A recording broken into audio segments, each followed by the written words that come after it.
continue with this. So we're getting news about an accident, a road traffic accident in Mbaya, Nakuru, where it is said that about 12 people have lost their lives. Yeah. I will bring you more details as we continue with this show. Right. Let's take a look at the dailies and we start off with the Standard. I think huyu jamaa alikuwa amepewa off jana. Akaenda jana kulikuwa na jamaa mwingine akaandika headline mrefu kidogo. But he's back. Ridiculous Ruto. I love the alliteration. Tall tales. President William Ruto is a generous leader, not just with his money, but his promises too. The pledges he continues to make have earned him monikers because some sound outrageous while others are plain absurd. Kenyans are still waiting to see swimming lions or 1 million chapati machines. And they use a photo of the president distributing chapati. Mkimuita kasongo, anaimba kasongo. Mkimwambia chapati, anapika chapati.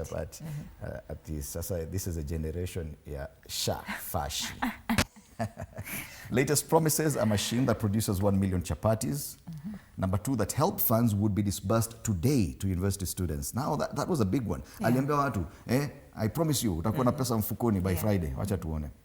Pesa mmepata? Ama ni mapema? Maybe itaingia baadaye. Labda ni mapema. Number 3, that the government paid 500 million shillings to host the Grammys. What happened to that? Past promises, a 6 kg gas cylinder will cost between 300 to 500. That never materialized. The new mothers were to get free diapers for 3 months under NHIF. Where? No wonder we moved to Shif. Tourists could visit Lamu to watch swimming lions, I tell you. And the digital jobs, clicking computers from a village to earn dollars. Where? I think hapa kuna na sufuria moja. The first 100 chapatis out of the 1 million is shafika. Yeah. On the top strip of this paper, more highlights. Budget, police, teachers win big in proposals. Pipeline pays Treasury 7 billion shillings in dividends. And of course, they have the Pulse pull-out. I remember Stanley Nyaringita alikuwa anapenda hii Pulse on Friday, sababu ya zile pictures kwa. That's a standard. Taifa leo Muturi apapasa mamba na waziri haonekani kuhofia kufutwa kazi kwa kuendelea kuishutumu serikali ya Ruto ambayo anaihudumia. Na waziri Muturi alianza kwa kuifokea serikali kuhusu utekaji nyara wa mtoto wake. Akakosekana katika mkutano ambao takriban kila waziri alihudhuria ukiongozwa na Rais Ruto alipozuru Kakamega Januari. Kisha ikabainika kuwa amekuwa akiepuka vikao vya baraza la mawaziri tangu hapo. Na hatimaye chama anachohusishwa nacho cha Democratic Party kimeanza mchakato wa kujiondoa kwenye muungano tawala wa Kenya Kwanza.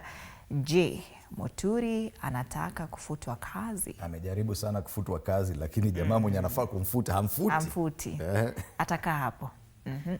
Habari zinginezo, gumzo la chapati. Habari hiyo kama hiyo pale Standard, na Rais William Ruto awagawia chapati wanafunzi wa shule ya msingi ya Toi wakati wa utekelezaji wa mpango wa dishi na county katika eneo bunge la Kibra, Nairobi hapo jana. Alisema kwa serikali yake inajitahidi kuhakikisha kwa chakula wanachopewa wanafunzi kina virutubishi vya kutosha ili kuhakikisha wana afya bora na kumudu masomo vizuri. Of importance is that these kids were very happy yesterday. Na ndio waona walikuwa wanasema chapati. Chapati will always excite kids. Videkezo zaidi, Kagwe aagiza mbolea mbaya iharibiwe. Hii ni baada ya shirika la ubora kubaini kuwa muda wa magunia 25,000 ulipita. This is a very sad story. Msafara wa Ruto waua mtu ajalini, na mtu mmoja aliaga dunia katika eneo la Kibra baada ya kugongwa na gari la msafara wa rais. Apparently he's not a Kenyan citizen. Very sad story there. On the top strip, serikali ya mwangaza pabaya tena. Madiwani waanza mchakato wa kuang'oa mawaziri 8 kati ya 10 kule Meru. Na Arsenal versus Real Madrid. Ama tuachane na hiyo. Quarterfinals ya UEFA Champions League imeharibika bana. Sasa Real wametoka wapi? Let's take a look at the Daily Nation. Kenya's 5 billion shilling Haiti burden. Funding crisis deepened after President Trump froze 1.7 billion shillings wired into UN fund. The mission has already cost taxpayers 4.5 billion shillings. This is something we should not even have bothered going into because we don't have that kind of money. We need money here. But then, this is in 9 months at the time the country is struggling to finance its own critical obligations, resulting to deep budget cuts in key sectors like health and education. What is the rationale for setting aside meager resources for foreign interventions? So far away, in Haiti, not even Somalia. Tungesema Somalia, tungesema unajua kuna Waluya wengi wako. Hater. Anyway, it's going to cost us because Donald Trump has said, your pesa party, so it's your burden. Will President Ruto now say, okay, fine, let's change tack? They juxtapose that with a different story. Kenya's 5 billion shilling Haiti burden as 4 billion shilling drugs, including HIV/AIDS medication, lie idle in warehouses of a lack of 1 billion shillings for distribution. So madawa yako, lakini tunahitaji fedha za ku distribute. 1 billion shillings only. Lakini hatuna. So madawa itaharibika pale because na wagonjwa hawatapata madawa. Lakini tuko na 4.5 billion tumepeleka Haiti. Sababu sisi ni watu wazuri sana. Priorities. Misplaced. Shafashi. Learners will select senior school in second term. Grade 9 learners will choose their senior schools during the second term after the Ministry of Education finalizes guidelines for admission as well as the classification of schools, with selection having been delinked from registration of candidates for national examinations. That's a story on the back page. Matters CBC Junior Secondary. Grade 9. By second term, wanachagua mahali wanaenda. Unlike ulikuwa unangojea mpaka mwisho wa mwaka unafanya mtihani, alafu utajua mwaka ujao kule utaenda. NEC releases 2025 KCSE timetable and warns against irregularities. Bado kuna KCSE mwaka huu.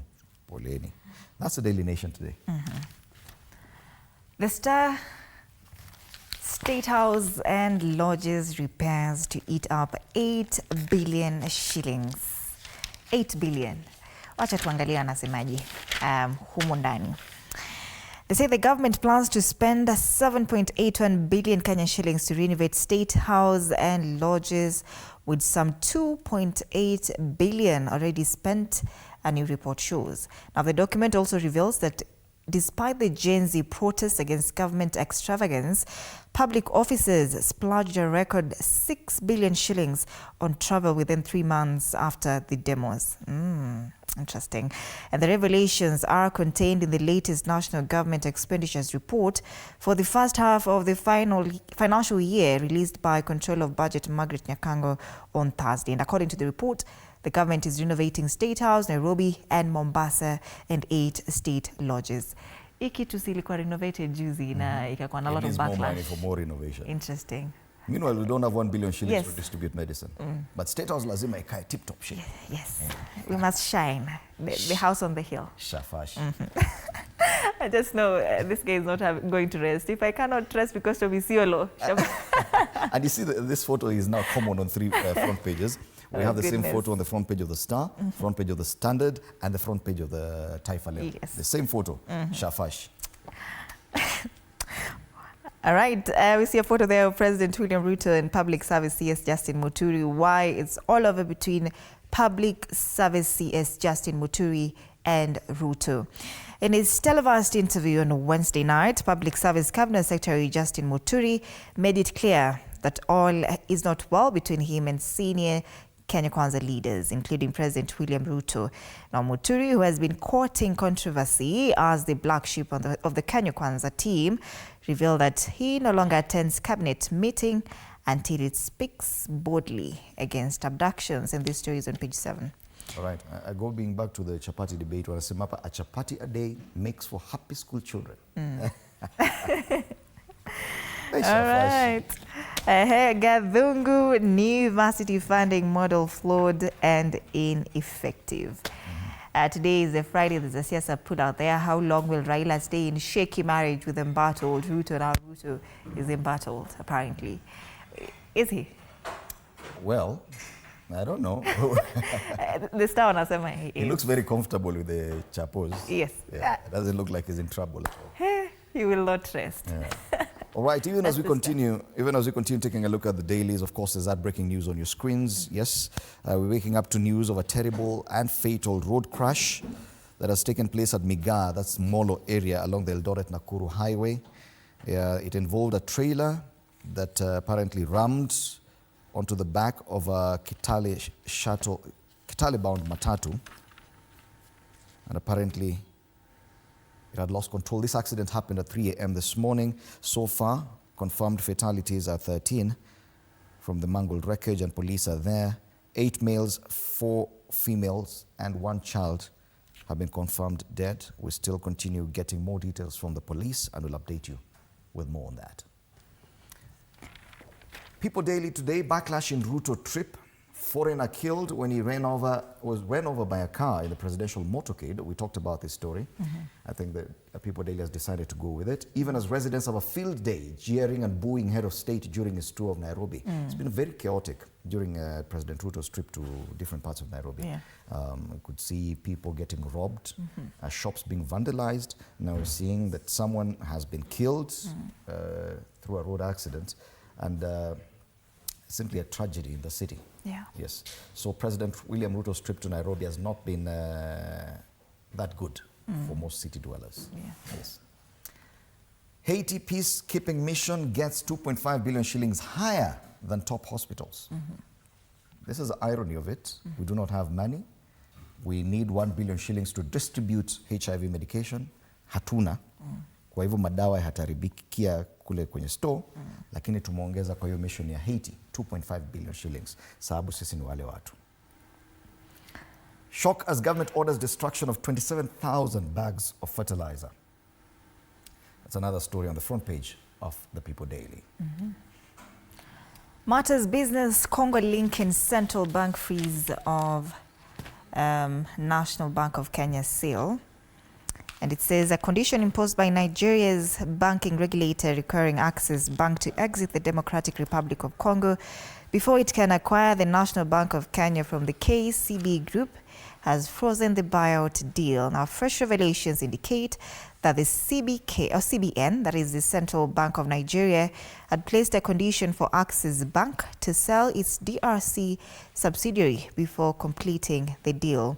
The exits include a review of Access Bank's London operations, were to inform the approval of the deal by the Central Bank of Kenya, and the delay in closing the deal, which will be valued at 1.25 times the book value, as seen KCB devise a plan B should the deal collapse.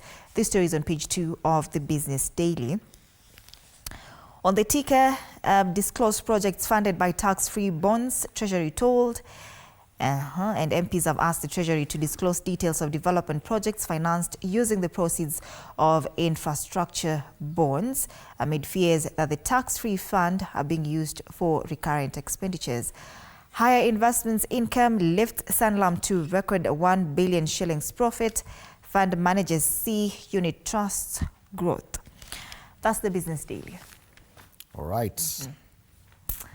Tuangalie maswala. Okay, this is what you'll be talking about. Yes, once again, starting at 6:30 this morning, the Youth Perspective, Fred Mukua, ESC Youth MP, Dr. Derek Barasa, Opposition Youth Leader, Miriam Katheu, Youth Advocate, Nick Mwangi, SG Kenya Hardy Party, and Ken Babu, National Youth Chairman, Democratic Action Party of Kenya, DAP-K. Do stand by for that, starting at 6:30. Maswala ya caricature. Tuangalie maswala ya karakacha, tujue wanazungumzia nini wale cartoonists leo. JB Muturi finds himself on the cartoon on the Star today. Truth or Dare, he's playing Truth or Dare. Kuna jamaa hapa ameshika nini? Ile inaitwaje? Dice. Is it a dice? No. Kuna ile watu wacheza naye hivi wanaangalia wakicheza nayo. But anyway, he's playing Truth or Dare with the president. Anambia mimi siogopi kufutwa, siogopi, nifutu ukitaka. It's a cartoon on the Star. This is a cartoon on the Daily Nation. Original fake police. Yes, only in Kenya. New branch. Huyu alisema yeye akuform that fake police station. Yeye aliweka tu colors inampendeza, wakasema hata gari akapaka rangi ya askari, lakini ni vile alikuwa anapenda gari yake. Yes, favorite colors. By the way, is there any law that stops you from painting your car a certain color? Labda iko lakini hatujui. Original fake police. All right. And you know, this is not the first time it's happening like this. There was a serious senior fake policeman in Naivasha some time back. The cartoon on the Standard, kuna jamaa hapa ako busy sana akibeba viti kule bunge. Beba kiti ya Budget Appropriations Committee, anasema democracy is expensive. It is indeed expensive. It has cost someone his chairman's post for this very prestigious Budget and Appropriations Committee. Lakini ya caricature pale ni ya the former prime minister. Akona tie ya orange kweli. All right. People Daily, I think this is my favorite cartoon today. Ngoja. Kuna mtu anasema hapa prominent job seekers flock Raila's office home. Watu wanatafuta kazi. Democracy. Karen nasikia sasa kuna convoy. Ile Karen ukienda towards Ngong kuna mahali ukipiga kona hivi. Nasikia magari imepaki hivi. Mama Aida amesema hataki kuona watu nyumbani. Oh wow. Munajaza barabara. And now to you. E9 your favorite and I agree. This is my favorite cartoon. It has 4 frames today. Moi promised free milk. Kibaki promised free education. Uhuru promised free laptops. And let's all say together. And Ruto promised free shafashi. I tell you, he will never hear the end of this. Huh?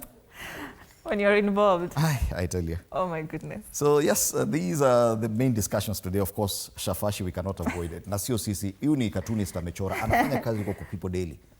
Here at TV47, we do not have any cartoon. Sisi tunapitia tu cartoons za yenyewe. Usitukasirikie sana. Shafashi. It's a Feel Good Friday. DJ Granite will be in the studio with us from 8 a.m. Bansi Kimui will also be joining us later on. Tutakuwa na crew nyingine kali pia during that time.